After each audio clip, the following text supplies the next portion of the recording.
Ayan nga guys, welcome back dito sa On Point Sports News. Tinambakan nga ng Gilas Pilipinas itong Malaysia sa kanilang unang game sa SEA Games doon sa Bangkok, Thailand. Tapos ang laro sa score na 83-58. Ito ay para depensahan ng Gilas Pilipinas ang gold sa Southeast Asian Games. So, tayo ang defending champion. Ito naman yung ating lineup guys. Wala tayong legit na big man, maliban na lang kay Justin Chua na may height na 6'6", no? Tsaka yung ipinalit kay Liwag na si Poy Eram na nasa 6'6 din ang height. Pero yung nag-start as center natin sa unang game ng SEA Games ay itong si Trotter na may height na 6'5". Kaya hindi kataka-taka kung bakit nila tinambakan itong Malaysia sa score na 83-58. So nanguna dyan si Ray Parks at si Robert Bolick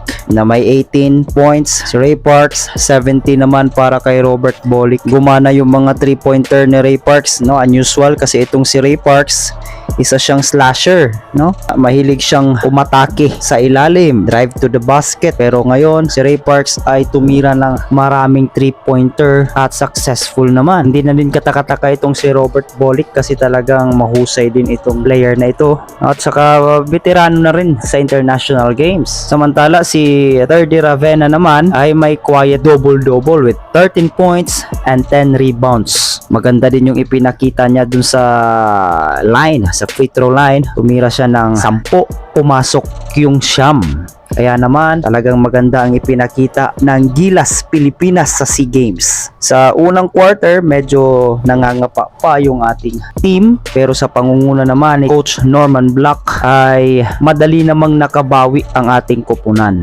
Sa pangunguna nga ni Ray Parks, kumana ng kumana itong si Ray Parks. Parang vintage Ray Parks ang nakita natin sa unang laro nila sa SEA Games. Sana magtuloy-tuloy ito at hindi lang yung individual plays ang mapapansin natin sa team ng Gilas Pilipinas, kundi maging yung kanilang teamwork. Yun yung magandang nakikita natin dito sa ating koponan ngayon sa SEA Games dahil kahit maliliit ay teamwork naman. So sana magtuloy-tuloy ito. So sana makuha at ma-defend ng ating Gilas Pilipinas ang gold medal sa Southeast Asian Games.